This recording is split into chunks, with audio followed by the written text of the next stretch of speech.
If you ever worked with like retail or merchandising data, you've probably seen this. An item isn't selling, so the price gets marked down by a percentage every week, like 10% off, then another 10% off, then another 10% off, until it hits a floor price where they'd rather just clear it out. So if someone asks you how many markdown cycles until it hits the floor price and what's the price at each step, there's no ribbon button in Power Query for that. But today I'll show you the function that solves it, and that is List.Generate. So what is List.Generate? Well, it's a loop inside of Power Query. You tell it where to start, what condition keeps the loop going, and how to get this next value. And it lands you back every time along the way as a list. And what makes today's example different is the next value step. Today, the next value depends on the current one. Take whatever the price is right now and then knock off that 10% off that. That's called a recurrence, and it's exactly the kind of thing List.Generate is built for. So let's break this down, and I'll show you a hard-coded example. And let's load this table into Power Query, and then we'll create a blank query to show you the hard-coded example first. So let's click on here, and we could right-click. It's already in an Excel table. Let's get table from data range. Give it a second to load up in the Power Query, and then what I'll do is I'll copy and paste hard-coded values in a blank query. Okay, so we got this table. It's a single row right here. So let's open up a blank query. We go to Home tab, New Source, Other Sources, and then Blank Query. Okay, we got a blank query, and now let's go into the advanced editor. Let me delete this.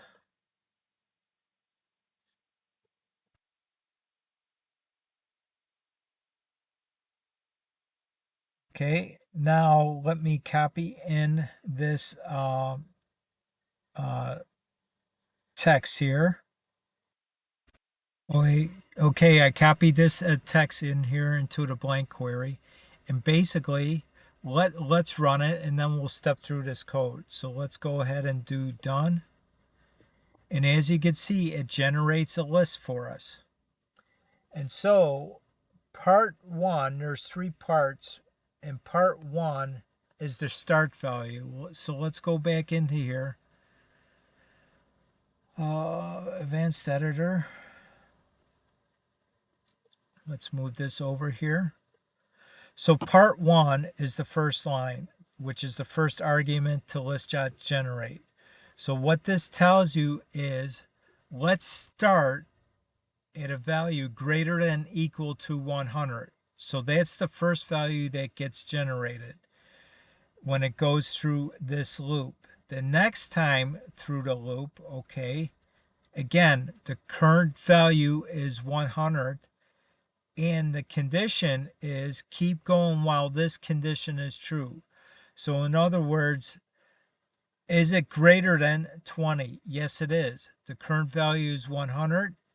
And how do we get the next value, which is this second one here?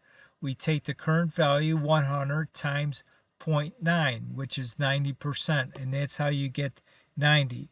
So it continues through this loop process until it gets to a value like what you see here on the bottom. And if it goes through the next loop, it's going to take this value here times 90%, and what it gets is 18 point something. And so then the loop stops. So let's click on cancel out of here. So now, based upon that, let's run it, okay, off of this value here instead of hard coding it. And so now let's go ahead and we're going to create a custom column, add column, custom column. And I'm going to paste in some code here. So here's the code. So basically, we're using a let in statement. So we're going to define some variables, and what it's going to do is we're only in one row here. So the initial price column, that's what these square brackets are, the initial price is going to be set to a variable called start price. And the initial price is 60. The markdown rate is what we got here, 0.10, which is the markdown percent column. And the floor price column is 20.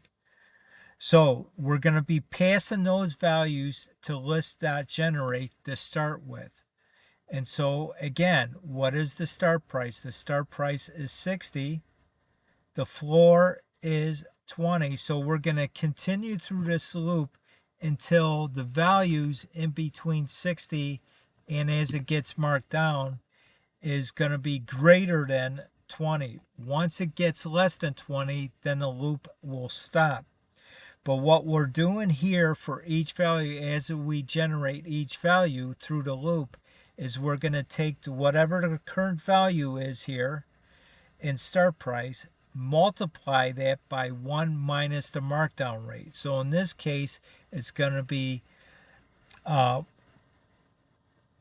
minus 0.1, which is basically 90%. So we're going to take 60 times 90% each time we go through the loop. So let's click OK, and you can see what it generates here.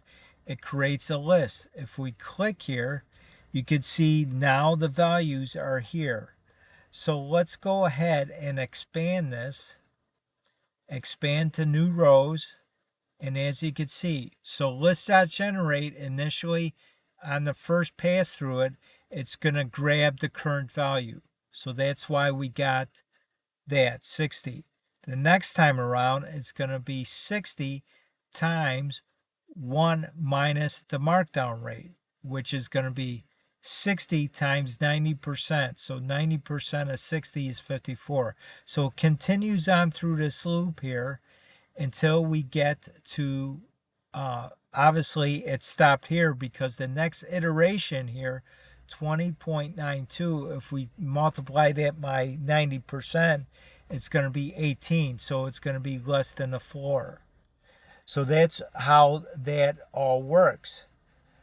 So anywhere you got a value that changes by some rule, like a percentage or a rate or a formula, and you don't know in advance how many steps it'll take to hit a target, List.Generate is the tool for you. In Markdown, this could be used for markdown ladders, loan amortization schedules, compounding interest projections, or even depreciation schedule. It's all the same pattern underneath. So if you like this video, please consider giving it a thumbs up and subscribe to my channel so you don't miss any future tutorials. Thank you for stopping by today, and if you have any questions, please put them in the comments below. Bye now.